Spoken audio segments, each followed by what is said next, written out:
Bismillahirrahmanirrahim. Assalamualaikum warahmatullahi ta'ala wabarakatuh. My name is Alangku Muhammad Iman Hazik bin Pengiran Sanusi Iskandar 23B0806. In this video, me and my friend Faik are going to delve thoroughly and examine the key points of the importance of Arabic grammar in Al-Sunnah. Before we start, let's look into a brief meaning of today's topic.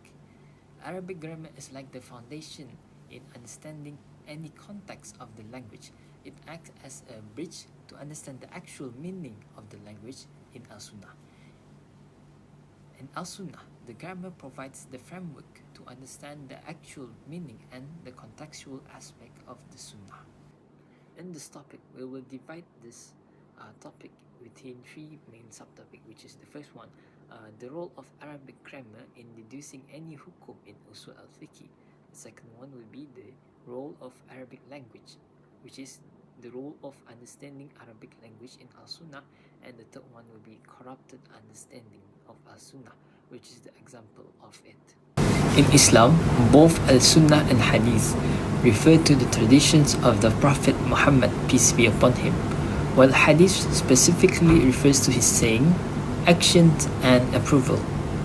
Al-Sunnah is a significant part of the Islamic revelation, and being the second after Al-Quran, it is considered as the second primary resources in Islamic jurisprudence. Thus, it is really important to know the authenticity of the Hadith as a way to preserve it. To start, the Arabic language has been used before the coming of Islam across the Arabian Peninsula from different branches of people, tribes, countries, and etc. As a result, it is not surprising that different dialects and slangs of the language began to develop and grew more and more.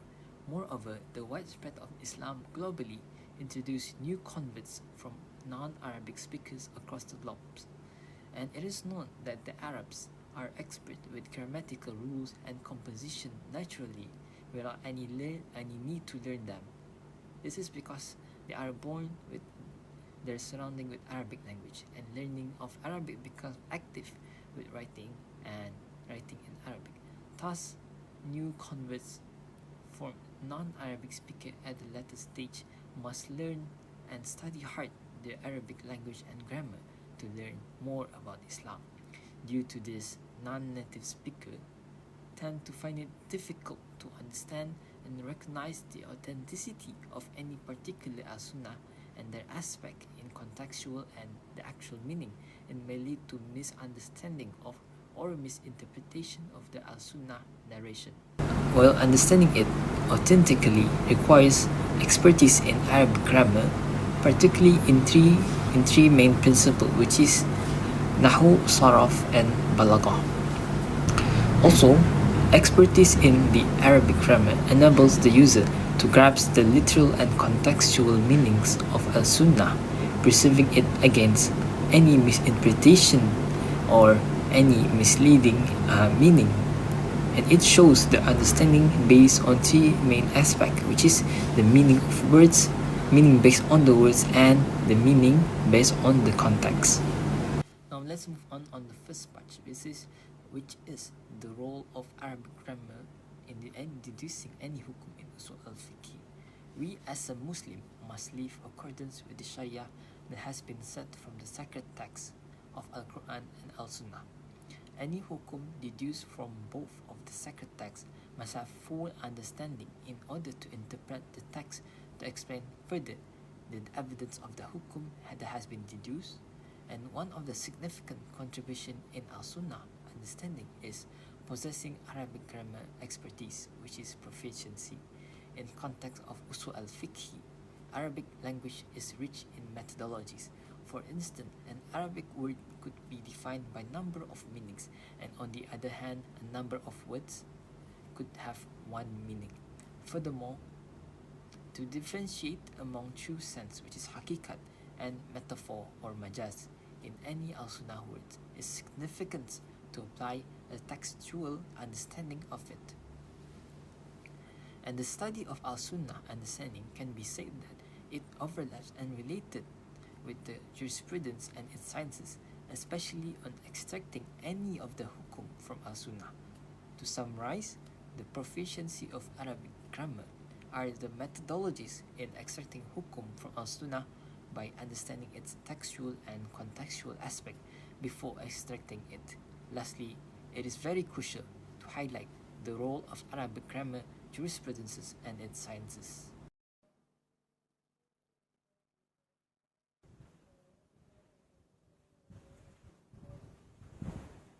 Bismillahirrahmanirrahim. Assalamualaikum warahmatullahi wabarakatuh. Now let's move on to the role of understanding Arabic language in Al-Sunnah. To understand Sunnah, which is an explanation of the Quran, we must first learn the language. So how do we learn the language? Language is required for studying the Hadith.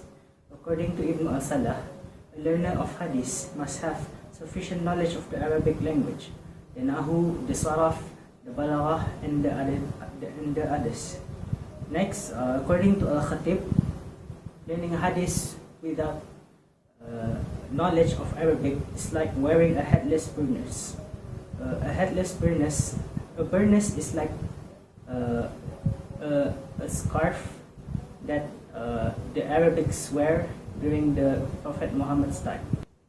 Al-Mizi stated in his book Tahdib Kamaru Rijal that studying the book requires a thorough understanding of Arabic grammar and syntax, the science of usul and furu, the hadith, dates, and the others. Now let's move on to some correct understandings in Al-Sunnah. Firstly, relating the black and white crack, which was stated in the Al-Quran in Surah Al-Baqarah in ayat 187, and also it was also stated in Al-Bukhari or Muslim, Al-Bukhari 4509 and Muslim 1090. Next, let's move on to the Tama'ina, which was stated in Al-Bukhari in 757, Muslim 397, and also mentioned in Ibn Abidin 1992, Ibn Taymiyyah 1995, 22. And next, the 5 practices of the fitrah in Al-Bukhari 5889, Muslim 49, Ibn Daqiq 1987, 1125, 126. Now let's talk about the black and white thread. In the Quran, this black and white thread have been stated in the surah that I have mentioned before. And then Adi bin Abi Hatim radiallahu anhu, he took the meaning literally, which is the black and white thread. But Rasulullah sallallahu alaihi wasallam has explained that the black and white thread here is just a metaphor, which what the metaphor is, it is the night and day. And this meaning should not be taken literally, just like Adi bin Abi Hatim, but instead to be used metaphorically. Ibn al-Abidin has stated, according to Ibn al-Abidin, al-Jurjani stated that the law for Tama'inah is sunnah rather than compulsory. But Ibn al-Abidin has refuted this opinion. He cited the hadith where Rasulullah sallallahu alaihi wasallam asked a man to repeat his prayer after the man had not done the Tama'inah well. And then if Tama'inah was sunnat, as Al-Jurjani said, then Rasulullah sallallahu alaihi wasallam would only make a remark about this, and not ask the man to repeat his prayers. Let's move on to the 5 practices that are included in fitrah. According to Ibn Daqiq, the word fitrah in the preceding hadith is regarded as sunnah. But scholars of the Maliki sect have stated that the law of circumcision is sunnah. This commandment is summarized by the fiqh scholars defining Sunnah as Sunnah. Ibn Daqiq clarified that the term Sunnah, which Rasulullah understood, refers to actions, words, or activities that the Muslim community is expected to follow. The term Sunnah, meaning Sunnah, was not used in the Prophet's time, during Prophet's time. Instead, it was popularized after the revelation. Next, let's move on to the diacritic errors, but this time in Sadaqah. According to Ahli Sunnah wal Jama'ah, Sadaqah, the term Sadaqah is spelled with a Dhammah diacritic at the end. According to Ibn al-Daqiq, if it is Dhammah diacritic at the last letter of the word, then Sadaqah transforms it into khabar.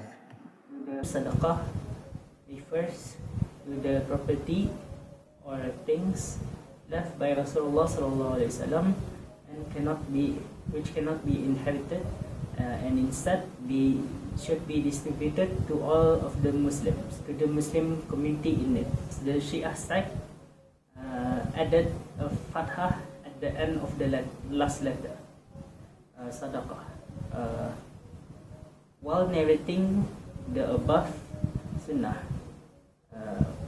however, the fathah diacritic at the end,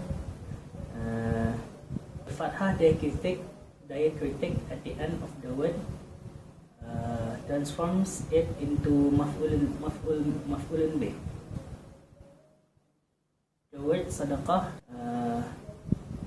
after it had turned into maf'ulun bih, will change the word from what to know.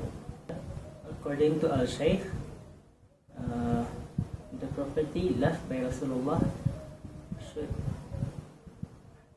should be passed down to his predecessors and not be distributed to the Muslim community in need. In conclusion, given the above discussion, we conclude that the Arabic language or Arabic grammar is needed to further delve into Islamic studies, which is to delve into the Islamic texts, also known as the Quran or the Sunnah. The student should reach an appropriate level of language, of mastery in the Arabic language, in their nahu, in their saraf, in their eloquence or their balagha, and also to be careful of the diacritic or their diacritic errors, because even if we change a single diacritic, then the whole word could change and possibly make the meaning wrong. So mastery of Arabic language is required, so that which is crucial for identifying errors in Islamic texts and preventing irresponsible parties from spreading this misinformation or incorrect interpretations of the Sunnah to others, of the Sunnah or the Al-Quran to others. That is all from us. Wabillahi taufiq wal hidayah. Wassalamu alaikum warahmatullahi wabarakatuh.